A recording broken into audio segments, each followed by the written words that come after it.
Shalom Bapak Ibu Saudara-saudaraku yang dikasihi Yesus Kristus, selamat bertemu kembali. Sungguh senang sekali, sungguh sukacita sekali kalau saya juga masih boleh bertemu kepada Bapak Ibu Saudara-saudara di dalam firman Tuhan, masih bisa memberitakan firman Tuhan. Karena kita tahu bahwa hidup di dalam firman Tuhan akan semakin menguatkan kita, akan semakin meneguhkan kita. Karena begitu banyak hal-hal yang bisa mengkhawatirkan kita. Karena begitu banyak yang bisa membuat kita menjadi takut dalam hal-hal hidup ini. Tetapi ketika kita bersama dengan Tuhan dan firman-Nya, maka kita akan bisa kuat. Amin. Oleh karena itu Bapak Ibu Saudara-saudara, mari dengarkan firman Tuhan. Teruslah bersama dengan Tuhan dan membiarkan diri kita diterangi oleh firman Tuhan, supaya hidup kita penuh dengan keteguhan hati. Firman Tuhan yang menjadi renungan bagi kita hari ini yaitu yang terambil dari Filipi pasal yang keempat ayat yang ke-6. Tetapi sebelum kita mendengarkan firman Tuhan, marilah terlebih dulu kita berdoa. Kasih karunia dan damai sejahtera dari Allah Bapa dan dari anaknya Tuhan Yesus Kristus, itulah yang menyertai hati dan pikiranmu sekalian. Amin.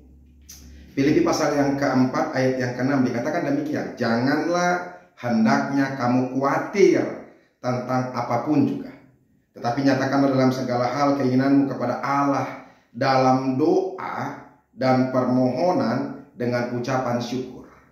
Demikianlah firman Tuhan. Bapak Ibu Saudara-saudaraku yang dikasihi Yesus Kristus dan diberkati Tuhan, kekhawatiran itu sering sekali mengganggu dalam kehidupan kita. Kekhawatiran membuat kita tidak akan tenang. Kekhawatiran membuat kita tidak akan pernah fokus. Kekhawatiran bisa membuat pikiran kita bercabang-cabang, bahkan bisa membuat kita sakit. Saya katakan saudara-saudara dalam renungan hari Minggu kemarin, hati-hati dan camkan ini baik-baik. Ada begitu banyak orang-orang yang sedang dibunuh oleh rasa ketakutan atau kekhawatirannya. Makanya jangan mau tinggal dalam kekhawatiran. Walaupun saya katakan saudara-saudara, dalam tahap-tahap tertentu, dalam hal-hal tertentu kita memang harus khawatir. Sama seperti yang saya bilang, kalau ketika kita meninggalkan anak-anak kita di rumah, pasti kita akan khawatir dengan mereka. Jangan-jangan mereka main-main pisau, main-main api, atau pergi ke kolam-kolam yang bisa membahayakan hidup mereka. Dan kalau kita tidak khawatir meninggalkan anak-anak kita yang kecil, maka kita juga adalah orang yang bodoh, orang-orang yang salah. Oke, tetapi dalam banyak hal seperti yang saya katakan, kekhawatiran kita tidak beralasan. Kita yang selalu membuat kekhawatiran kita itu muncul karena kita selalu berpikir hal-hal yang negatif dalam kehidupan kita. Oleh karena itu jangan pernah berpikir negatif, berpikirlah positif. Karena apa? Karena Tuhan melihat kita, karena Tuhan akan menolong kita, karena Tuhan menyertai kita. Tidak akan mungkin. Camkan ini baik-baik saudara-saudara, dan dengarkan ini baik-baik, masukkan ke dalam hati kita supaya ini termindset dalam pikiran kita, bahwa Tuhan tidak akan mungkin tidak menolong, tidak menyertai orang-orang yang mencintai Dia, orang-orang yang benar. Tidak akan mungkin Tuhan tidak memberikan kecukupan apapun untuk kebutuhan-kebutuhan yang dianggap Tuhan itu penting buat mereka.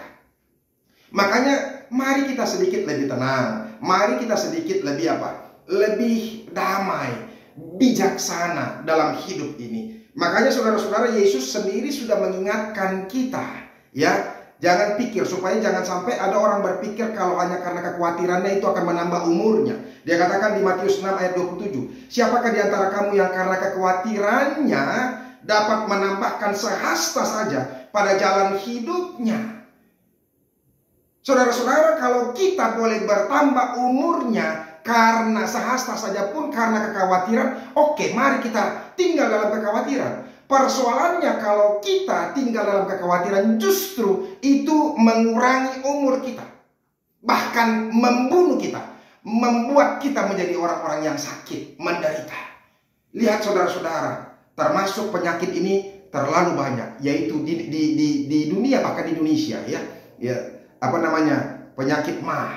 Penyakit MAH itu terjadi karena pikiran manusia itu terlalu berat, terlalu tertekan, terlalu stres. Karena apa? Karena khawatir.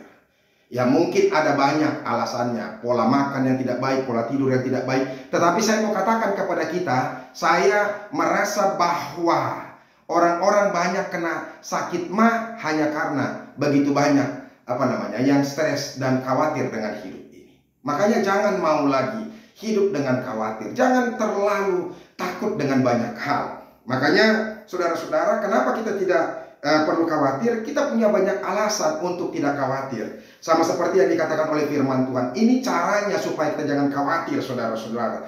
Dikatakan di sini, tetapi nyatakanlah dalam segala hal keinginanmu kepada Allah dalam doa. Saudara-saudara, apa yang menjadi kekhawatiran kita? Kalau misalnya anak kita menjadi kekhawatiran kita, mari kita bawakan di dalam doa kepada Tuhan. Ketika kita berdoa untuk anak kita, untuk masa depannya, untuk sekolahnya, untuk kesehatannya, untuk keselamatannya, maka mari berdoa terus menggumuli dia. Sama seperti Monica yang terus-menerus berdoa dan tanpa tidak menangis. Terus menangis mendoakan anaknya yang dikasihi, yaitu Agustinus, yang ketika itu dia hidup dalam gelimang dosa, ya, kemabukan, main perempuan, dan banyak hal lah, ya. Saya kurang tahu persis, tapi itulah. Dan dia sangat sedih melihat masa depan anaknya itu. Tetapi satu hari tidak akan pernah lewat dari hidupnya tanpa doa, dan doanya itu disertai dengan tangisan. Artinya dengan kesungguhan dia berdoa kepada Tuhan. Tahu, Agustinus kemudian bertobat dan menjadi apa? Menjadi bapak gereja. Dia adalah orang yang sangat terkenal dan menjadi orang kudus. Artinya apa, saudara-saudara? Doa bisa mengubah segala sesuatu. Apa yang menjadi keinginan kita, apa yang menjadi permintaan kita, menjadi pergumulan kita, kekhawatiran kita, justru kita bawakan itu di dalam doa kepada Tuhan. Serahkan kepada Tuhan seluruhnya. Maka Tuhan yang akan memberkati kita. Yang kedua, saudara-saudara, ya, kemudian dengan bersyukur, ya. Orang yang bersyukur itu adalah orang yang mengakui berkat-berkat Tuhan. Orang yang bersyukur itu adalah orang-orang yang merasakan banyaknya kasih Tuhan dalam hidupnya. Makanya dia bersyukur di dalam di dalam hidupnya. Ucapan syukur seringkali dilakukan karena evaluasi hidup akan penyertaan Tuhan dalam masa yang telah dilalui dalam hidup seseorang. Jadi oleh karena itu, saudara-saudara, kalau kita merasakan penyertaan Tuhan, maka kita akan bersyukur. Maka bersyukurlah untuk banyak hal yang Tuhan berikan, yang Tuhan lakukan kepada kita, saudara-saudara. Jangan lagi mau tidak bersyukur. Bersyukurlah. Jangan selalu memperhatikan apa yang tidak ada. Jangan selalu memperhatikan apa yang lebih daripada teman kita. Kita tidak sama dengan teman kita. Kalau teman kita mungkin membutuhkan duit yang banyak, mungkin Tuhan berpikir bahwa dengan uang seperti ini kita sudah cukup dan kita bisa berbahagia. Kalau kita memiliki uang yang banyak seperti teman kita, mungkin kita justru jadi jauh dari Tuhan. Makanya Tuhan tidak lakukan itu kepada kita. Oleh karena itu, saudara-saudara, mari bersyukur. Ketika kita bersyukur, kita bersuka cita.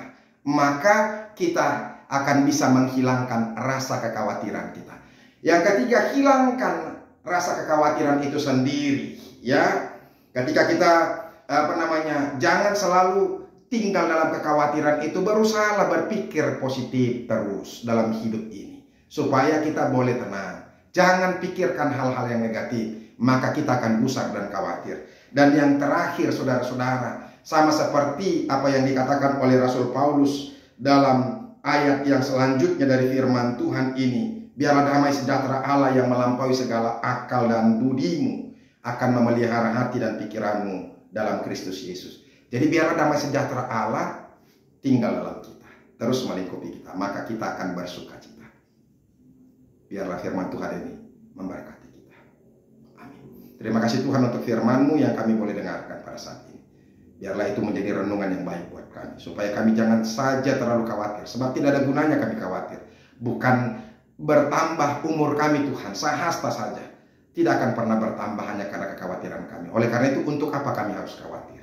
Biarlah Tuhan memberikan keteguhan hati kepada kami. Terima kasih Yesus. Dalam nama-Mu kami berdoa dan bersyukur. Amin. Bapak Ibu saudara-saudara sudah dengarkan firman Tuhan, jangan pernah khawatir. Tetaplah teguh dalam Tuhan. Teruslah mendengarkan firman Tuhan. Sampai ketemu besok. Salam.